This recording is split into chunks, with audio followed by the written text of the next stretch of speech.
Okay, welcome back to Happy Hour with Heather and Guest. I am here joined by members of the band Dreamslain. Thank you so much for taking the time to be on the show. The band is from, and I looked up how to pronounce this correctly, Tromsø, Norway. Is that's correct? Tromsø? Yep. And I got a little excited, so I kept looking up information. I know right now your mayor is Knut Werner Hansen, who's from Shirevay. Not really. No. Okay. That might be the county mayor. Yes, okay. Yeah. I was so proud of myself, and that's what I was like Icarus. I flew too close to the sun, so that happened. Then you can fly high here because the sun is always blocked out nowadays with the clouds. Gotcha. Okay. Well, one of these days I'll have to make it over to Norway because the music is awesome, and I'm a huge fan. By the way, I listened to the latest track is called "Burn the Boats." And that's going to be released on the 26th, so in 4 days. Yeah, it's getting close now. It is getting close. And if you're interested in listening to music that you can get now, because you can pre-order Burn the Boats, there's a double album called Tales of Nights and Distant Worlds, which is on Bandcamp, and then there's an album called Tales of War. So two albums that you can get if you want, or you can pre-order Burn the Boats. So before we get started, well, I guess we've already gotten started, but how did the three of you start playing music together? You tell it best. Well, back in the dark ages, as I prefer to call it myself, I was already starting to work construction. I think was it in the 2005, 2006, I believe it was. Yeah, I was spinning records at the local metal club.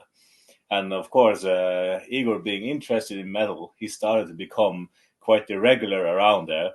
And we had this setup that we had a bag of 30 kilos worth of CDs with us. We would spin a list we had predetermined, but everyone was free to come up to the booth and like, hey, do you have this song? Can we order a play of this? And Igor always had some power metal he wanted to play. So I was like, yeah, sure, we can see if we got that one. And then one day I was playing an album called, I can't remember the title, but it was Angra. Temple of Shadows. Temple of Shadows, yeah. And that really fired up Igor's attention. So we started chatting a bit. And then I quickly found out that he was already in a band. I was not, but I expressed my desire to learn the drums. And just like in a comedy, I suddenly found myself sitting behind a rusty old bucket kit with Igor at this student, what shall we call it, activity center for youth and musicians.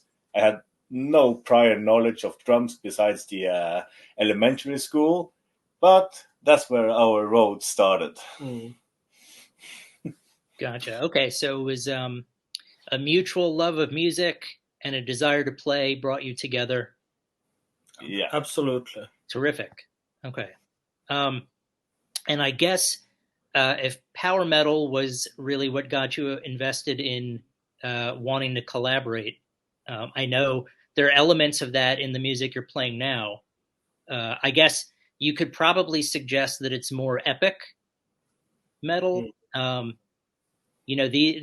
descriptions are always so not vague, but you could use them to describe anything really. So how would you describe your music? Yeah, I don't think there are that many bands that sound similar to us, and often that's a problem because we can't go and say, but we sound like that popular band. And I think the power metal influence is there, but power metal evolved into this very happy thing, which we obviously don't do because we're not happy people. Yeah, you could say that power metal I'm not that deeply rooted into power metal. There is certain albums by certain artists that has kind of a nerve that attached itself to me, so I like those. But I'm more rooted in the death, doom, and the black metal genre, and I think that that is where we are heading. That we are able to blend our influences and what we find passionate in our own perspectives on the stars, and we try to, in a way, incorporate our triple views into one. Yeah, definitely. For me, also power metal is. I do listen to a few select power metal bands, but they have to have the certain extra, in my opinion, for me to like them. It's a bit the happy part that can put me a bit off as well. And also, I listen to a lot of prog rock, and of course, given that I play the keyboards and the Hammond organ and synthesizers, there is so much inspiration to take from some of the huge prog bands from the 70s, but also from today. So there is that influence as well, and I think there is. This is really kind of what makes the sound of Dreamslain. And then we have to try and give people an idea. What is it you will find when you listen to our music? So we've chosen the epic metal kind of umbrella in a way, because it's, there is this, what should I say? The epic ways of telling a tale. And bands in epic metal are not afraid of writing long songs. It's for example, Manila Road. There's one of the cornerstone bands of epic metal. They have many long songs, and it's not really seen as an exception, I would say. And I think that has really inspired us to just say, okay, if we write a 14 or 12-minute long song, then we'll do so. But then again, we have advertised the last album, Tales of Nights and Distant Worlds, as for fans of Manila Road, among others. And I don't really think many could very clearly see the inspiration, because for us, inspiration is, we get inspired, but we take it in a whole different direction. And that means we're still inspired by that band or by that music, but it's not necessarily that the listener will very clearly hear it. Yeah, well, I would agree with you. I think you've everything the three of you have said makes sense to me after I listened to Burn the Boats. There's elements of, death metal in some of the drumming and in the vocals, but there's also the progressive elements you just mentioned. So I think, and yes, it is unique.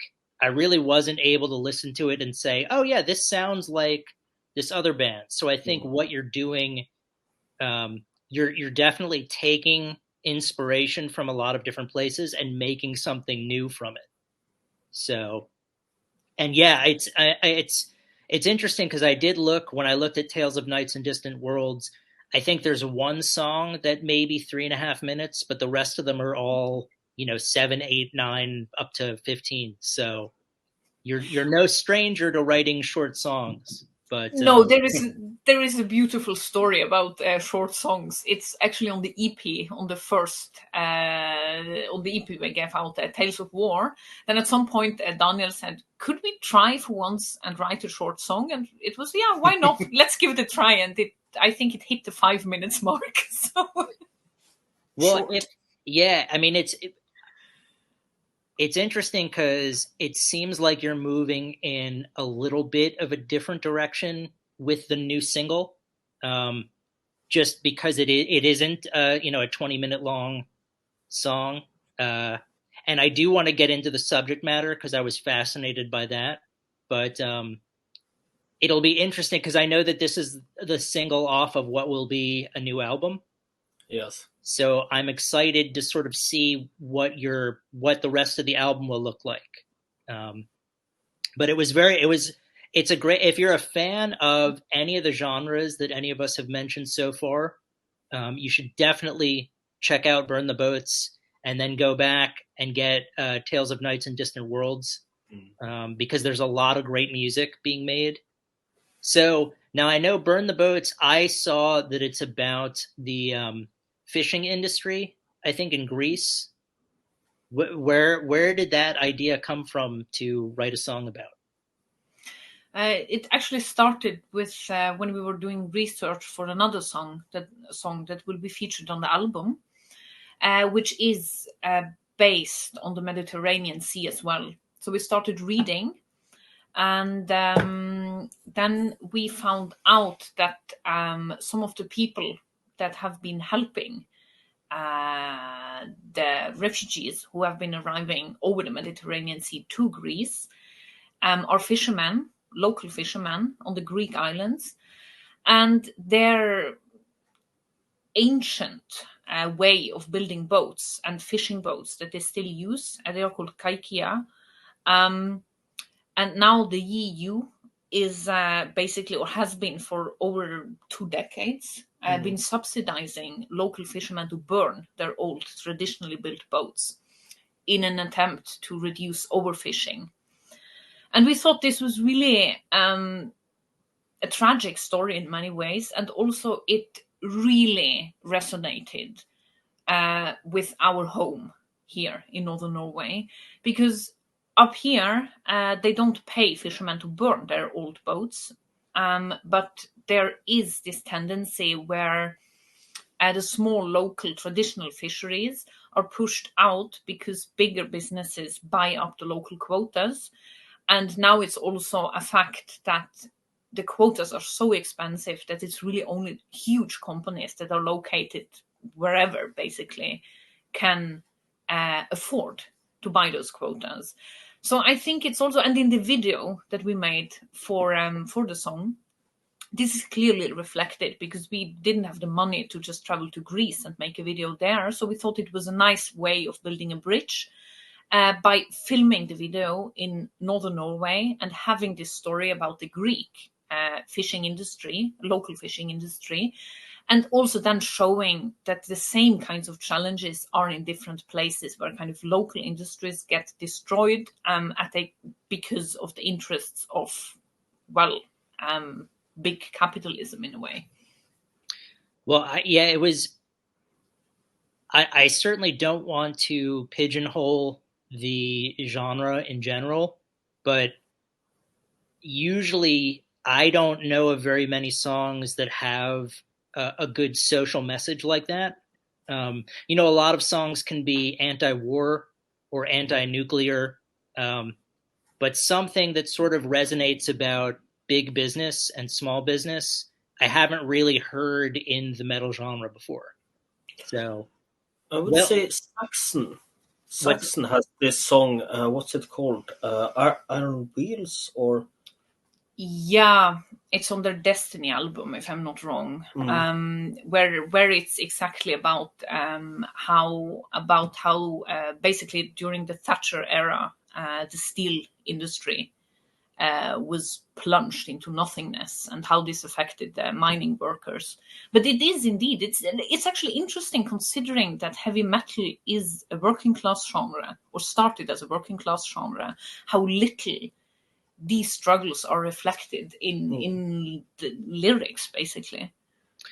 Well, it's nice to know that there are bands out there who are keeping the spotlight on issues like this, or at least using them to write songs about. It keeps it interesting, certainly, and hopefully this people will begin to look into what's happening. We don't really have a similar situation in the United States where I am, but frequently big business pushes mom and pop stores or small business out of the market. So I think that's definitely a universal concern. So I think this song will resonate with people musically and lyrically. So I would encourage you to pre-order it now. If you're out there and you're watching this, check out Burn the Boats. It's a really fascinating song and story. So moving forward, do you have the new album written? Is it all? Yes. Okay. Do you still need to record it, or? We have started to record it, so now we are doing drums, and our setup is very much a live setup. So it's all of us three in the rehearsal room.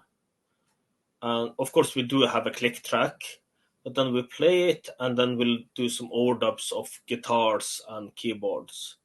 But it's basically us three in the room playing, and that's how we record the drums. And then we have now 3 songs left to record drums on. Gotcha. So you're, rather than taking turns individually, you're all in the room at once. Yes. Wow. And this is how we also write much of our music, and it's kind of both the songs, we write them jam based in the rehearsal space together, and we take a lot of inspiration from each other. So I think also then when recording, especially for the solos, it's enormously important to have each other in the room, because through us two and playing our parts, then Daniel, you get kind of the inspiration from the live setting for your drum solos, for example, and also for the drum parts. And I noticed also myself, especially for the solos, I could never record them before Daniel has recorded the drums part, because I don't get inspired by the metronome drum. Whereas when Daniel has recorded his part, I get the inspiration for playing my solos. Yeah, we get into a metaphysical theory. We let the song speak to us, what the song requests from us, in a way. Yeah, it's interesting. I mean, often these days, the way the technology has evolved, there's less. I would consider that to be a more traditional recording method. And these days you hear less and less of that. So it's nice to know that that's still happening. Because I agree with you. You feed off each other's energy and you get inspired by the other musicians. So, and it seems to be working. So keep doing it. That would be my 2 cents. Not that you're looking for my opinion, but I'm going to offer. It's always anyway. nice to hear. Yeah, definitely. Yeah, well, I'm excited. I enjoyed Burn the Boats. I haven't listened to Tales of Nights and Distant Worlds yet, but I'm planning on going back and listening. Going backward in time, so I can trace and see what directions you've headed in. But I am excited. And are you? Do you have plans to play live at any point? Are you going to be playing gigs? We have had a few gigs. Mostly we exchange gigs with other bands. So let's say a band from Bergen comes and plays with us, and then we'll go and play in Bergen with them. So that has actually made us able to travel a bit to a few Scandinavian cities. We were also invited to Switzerland. So there will definitely be live gigs, because at the end of the day, we are a live band. Sure. This format is very much about being live. And I think, obviously, we would need a bit more time. But just kind of going back to this studio situation, I think we would actually be able to pull off with a few more takes to record on tape. I know there are some bands in the Scandinavian scene that actually do that, just to get the live feel, especially in the prog side of it. So I think we need gigs, and we were even lucky enough to be able to play during the lockdown. So we were able to time a few gigs just when the lockdown opened a bit, and there were some restrictions. Everyone had to be seated, but we still could do a gig. And then we had the situation that we would play a gig, and the next week there would be a lockdown again, but we still got to play. Right. Well, I'm glad that I hope things will continue to get better. You'll keep being able to play gigs and travel. You'll be able to record the new album, which I'm looking forward to hearing. I'm looking forward to hearing all the albums, to be honest with you. I'm excited to go back and check them all out. For those of you out there, Burn the Boats is released on the 26th. So 4 days from now, you can pre-order it on Bandcamp. You can pick up their other albums as well. And if people want to find you, is it just Dreamslain on social media? Yes. Okay. And we are the only band with that name. So yes. By the way, now that you've mentioned that, where did the name come from?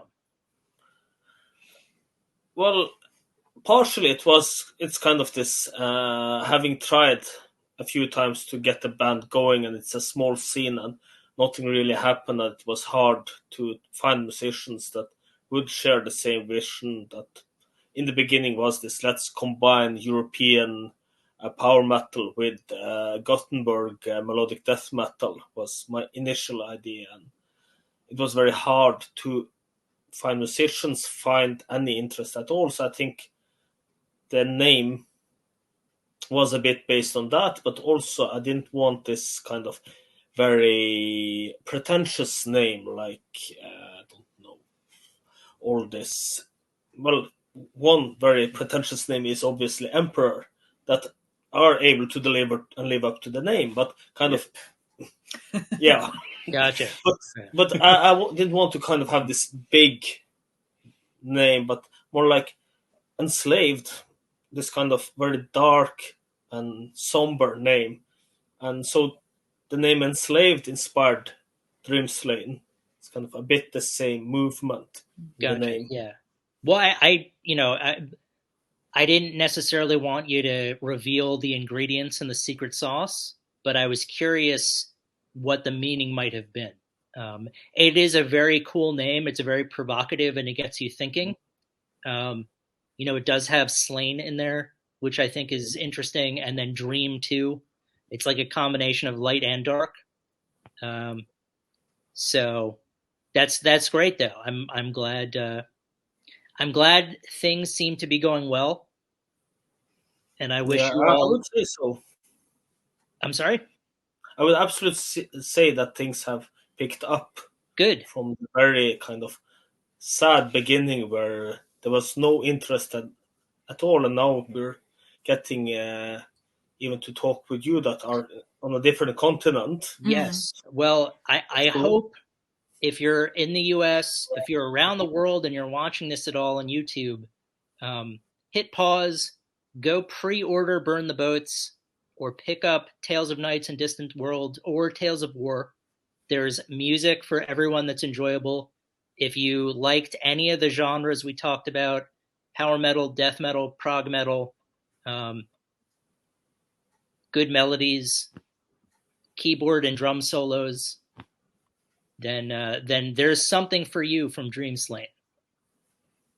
So thank you so much for taking the time to speak with me. Thank you for speaking with us. It's my pleasure. It was very nice for you to take the time, so we're very grateful. It's my pleasure. Have a good one. We will be in touch. Yes. Yeah. Thank you. Bye.